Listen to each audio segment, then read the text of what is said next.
ఢిల్లీలో సర్దార్ వల్లభాయ్ పటేల్ డిజిటల్ ప్రదర్శన ప్రారంభోత్సవం తర్వాత ప్రధాని మోదీ మాట్లాడుతున్నారు. ప్రత్యక్ష ప్రసారం ద్వారా చూద్దాం.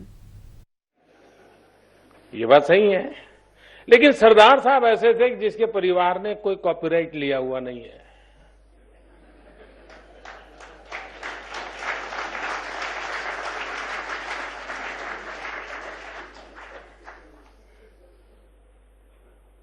और वैसे भी एक ऐसा जीवन सार्वजनिक जीवन में जिसने अपने परिवार के लिए कुछ नहीं किया था. जो भी किया, जितना भी किया, दायित्व के रूप में किया, जिम्मेवारी के रूप में किया, सिर्फ और सिर्फ देश के लिए किया.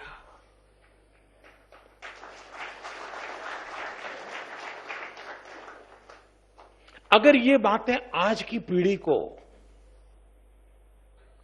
उदाहरण के रूप में प्रस्तुत करेंगे तो हम किसी को कह सकते हैं भाई ठीक है, परिवार है, लेकिन थोड़ा देश का भी तो देखो. और इसलिए ऐसे अनेक महापुरुष, कोई एक नहीं अनेक महापुरुष हैं जिसके जीवन को नई पीढ़ी के सामने आन बान शान के रूप में हमें प्रस्तुत करना चाहिए. और बहुत कम बातें हैं जो बाहर आती है, वरना तो हमारे देश में किसी को याद रखने के लिए जितना काम करना चाहिए, लेकिन कुछ लोग इतने महान थे, इतने महान थे, इतने महान थे कि उनको बुलाने के लिए भी 70 साल तक प्रयास किया, सफलता नहीं मिली है.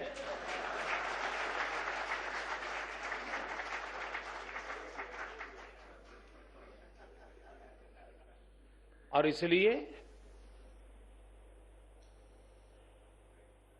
कई बातें, सरदार साहब के जीवन की कई बातें ऐसी हैं. कभी कभी हम सुनते हैं शासन व्यवस्था में विमेन रिजर्वेशन, महिलाओं के लिए आरक्षण. आपको ढेर सारे नाम मिलेंगे जो क्लेम करते होंगे या उनके चेले क्लेम करते होंगे कि विमेन आरक्षण का क्रेडिट फलाने फलाने को जाता है. लेकिन मैंने जितना पढ़ा है उसमें 1930 में जबकि सरदार वल्लभ भाई पटेल अहमदाबाद म्युनिसिपैलिटी के अध्यक्ष थे, उन्होंने 33% विमेन रिजर्वेशन का प्रस्ताव किया हुआ है.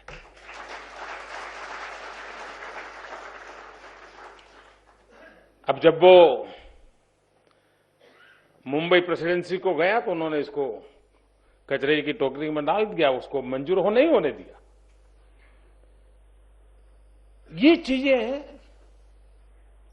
एक दीर्घदृष्टा महापुरुष कैसे सोचते हैं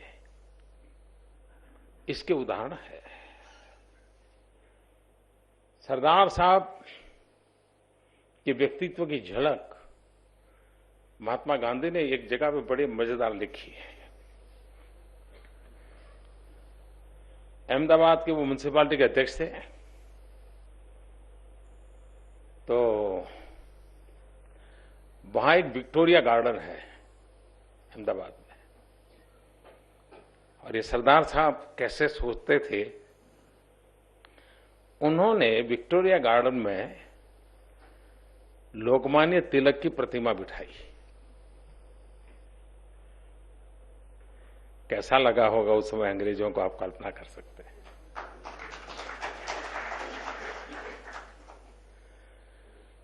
और शायद देश में वो अकेली लोकमान्य तिलक जी की प्रतिमा है जो सिंहासन पर बैठ करके उन्होंने कल्पना की और वो बनाई है. बड़ी अच्छी प्रतिमा है. और दूसरी विशेषता, गांधी जी को आग्रह किया कि इसका लोकार्पण आप करो. और तीसरा, उन्होंने कहा मैं नहीं रहूंगा. और गांधी जी ने उस दिन डायरी पे लिखा है, उस उद्घाटन के समारोह में उन्होंने लिखा कि अहमदाबाद म्युनिसिपल कॉरपोरेशन में कौन बैठा है उसको अगर जानना है तो इस निर्णय से पता चलता है कोई सरदार बैठा है।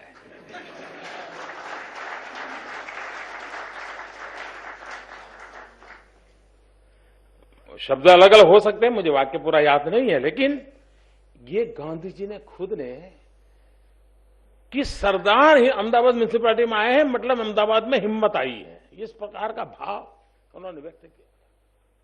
हम इतिहास में इस बात को तो जानते हैं, उसको वैसे ठीक ढंग से रखा नहीं जाता है।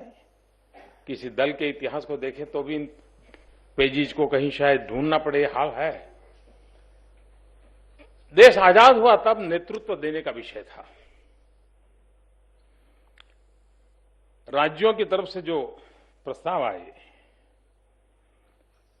वे बहुतेक सरदार साहब के पक्ष में आए,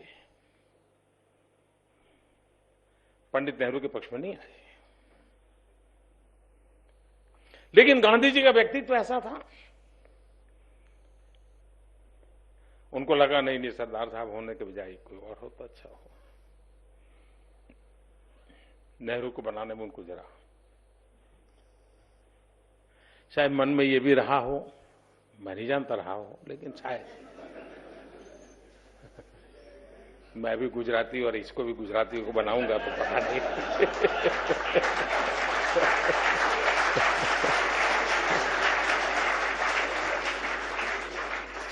खैर ये तो मेरा साहित्यिक तर्क है, मेरे पास ऐतिहासिक प्रमाण वगैरह नहीं है, मैं मजाक में कह रहा हूं। लेकिन लोगों को लगता है कि भाई देखिए सरदार सब कैसे, कोई रिवोल्ट नहीं किया, तूफान खड़ा नहीं किया। तो एक म्युनिसिपैलिटी के अध्यक्ष का मामला हो तो भी अच्छा, मेरे पास 30 लोग हैं, आ जाओ, यही होता है जी। ऐसा नहीं किया,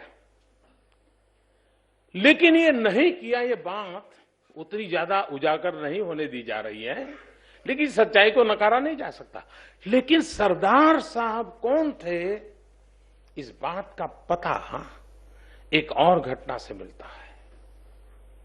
1 नवंबर 1926, यानी ठीक कल 1 नवंबर है, 90 साल पहले, जबकि सरदार साहब अहमदाबाद म्युनिसिपैलिटी के अध्यक्ष थे और स्टैंडिंग कमेटी का चुनाव था। अब सबका आग्रह था कि अध्यक्ष और स्टैंडिंग कमेटी चेयरमैन एक रहे तो इस कारोबार को चलाना सुविधाजनक होगा। तो सबके आग्रह पर सरदार साहब चुनाव में खड़े हुए। उनके सामने एक मिस्टर दौलत राय करके थे, वो खड़े हुए और दोनों को 23-23 वोट मिले। तब कास्टिंग वोट आया अध्यक्ष को करने का, जो सरदार पटेल थे, स्वयं उम्मीदवार भी थे और समय कास्टिंग वोट करना था। और देश को आश्चर्य होगा, सरदार पटेल ने अपने खुद के खिलाफ वोट किया था।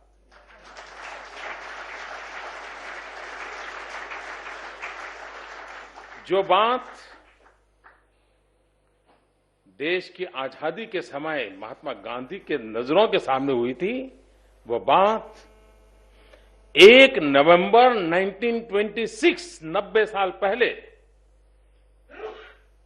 एक महापुरुष ने, जिस पर कोई गांधी का व्यक्तित्व का दबाव भी नहीं था उस समय, उनकी आत्मा की आवाज कह रही थी कि मुझे इस म्युनिसिपैलिटी को चलाना है,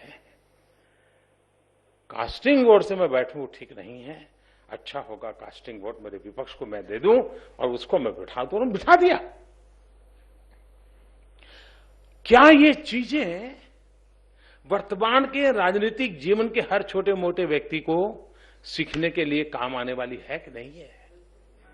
अगर है तो उसको उजागर करना चाहिए कि नहीं करना चाहिए?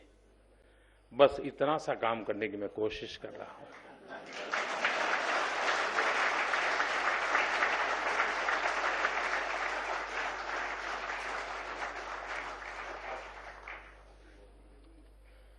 आप कल्पना करिए, कोई बहुत पुरानी इतिहास तो है नहीं, 47, 48, 49 का कालखंड।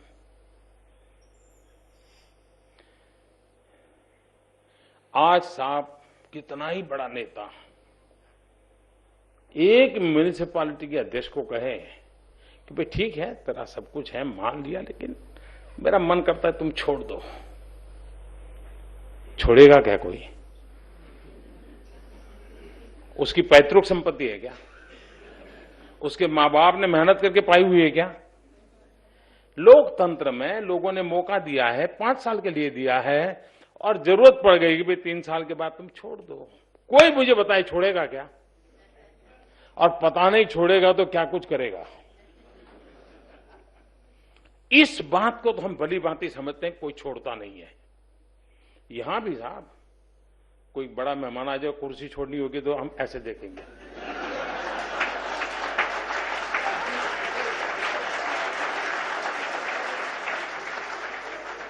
ऐसा लगेगा उसको पता ही नहीं वो आए हैं।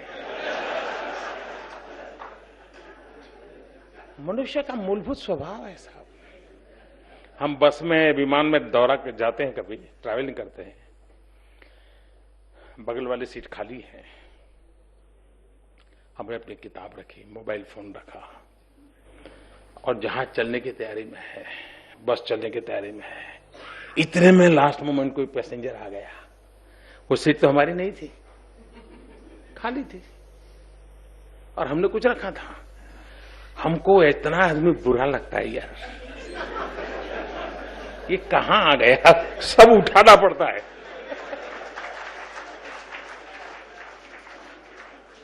बस सच बोल रहा हूं ना, लेकिन आपको पूरा भरोसा नहीं, मैं आपकी बात नहीं बता रहा हूं। मनुष्य का स्वभाव है ये। लेकिन आप कल्पना कीजिए इस महापुरुष का व्यक्तित्व कैसा होगा। सरदार साहब के अंदर वो कौन सा तेज पुंज होगा, ऐसे ऐसे रजवाड़ों के पास गए जिनके पूर्वजों ने अपनी तलवार की नोक पर पाई हुई सत्ता थी, ये कभी अपने बाहुबल से पाई हुई थी, अपने पूर्वजों ने बलिदान दिए थे। लेकिन सरदार साहब ने कहा भाई वक्त बदल चुका है, देश चाहता है, और उन्होंने पल भर में सिग्नेचर कर दिया। पूर्वजों का सैकड़ों साल पुराना राजा रजवाड़ा का राजा पाठ दे दिया एक इंसान को। साहब कल्पना कीजिए उस व्यक्तित्व की ऊंचाई कितनी बड़ी होगी।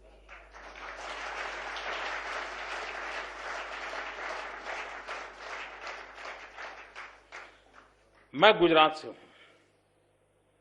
गुजरात में क्षत्रिय और पटेल लंबे अरसे से एक प्रकार से तू मैं वाला मामला रहा है। पटेल खेती करने वाले लोग, उनको लगता था ये लोग हमें दबाते हैं, उनको लगता है इनको कुछ समझ नहीं है, हम राजा लोग हैं, वगैरह वगैरह चलता रहता है समाज में हमारे यहां कई छोटी बड़ी। साहब कल्पना कीजिए एक पटेल का बेटा क्षत्रिय राजनेता राजपुरुष को कह रहा है छोड़ दो, और एक पटेल बेटे की बात मानकर के क्षत्रिय छोड़ देता है। समाज में इससे बड़ी ताकत क्या होती है? कितनी बड़ी ताकत है। और उस अर्थ में हम देखें एक एक पहलू सरदार साहब की सामर्थ्य को प्रकट करने का प्रयास। यहां एक डिजिटल म्यूजियम बनाया गया है। ये संपूर्ण सरदार तो हो नहीं सकते हैं, हम सब मिलकर कोशिश करें तो भी सरदार इतने बड़े थे, कुछ न कुछ तो छूट ही जाएगा। लेकिन सबने मिलकर के कोशिश की है, और संपूर्ण सरदार को पाने, देखने, समझने के लिए खिड़की खोलने का काम इस प्रयास में है। मैं इतना ही दावा करता हूं, ज्यादा नहीं करता हूं। आधुनिक टेक्नोलॉजी का भरपूर प्रयास किया गया है, घटनाओं को जीवित करने का प्रयास किया गया है, और मूल संदेश यह है कि आज की पीढ़ी की जिम्मेवारी है भारत की एकता को बल देना। हम लोग सुबह शाम देखते होंगे, ऐसा लगता है जैसे हम बिखरने के लिए रास्ते खोज रहे हैं। जैसे हम बाइनोकुलर लेकर के बैठे हैं, किसी कोने में बिखरने की चीज मिलती, पकड़ो यार, बिखराव लाओ, बांटो, तोड़ो। विविधताओं से भरा हुआ ये देश ऐसे नहीं चल सकता है। हमें प्रयत्न पूर्वक एकता के मंत्र को जीना पड़ेगा, जी करके दिखाना पड़ेगा, और एक प्रकार से वो हमारी सांस्कृतिक विरासत के रूप में अंतर साध्य करना पड़ेगा, और पीढ़ी दर पीढ़ी उसको संक्रमित करना पड़ेगा, परकोलेट करना पड़ेगा।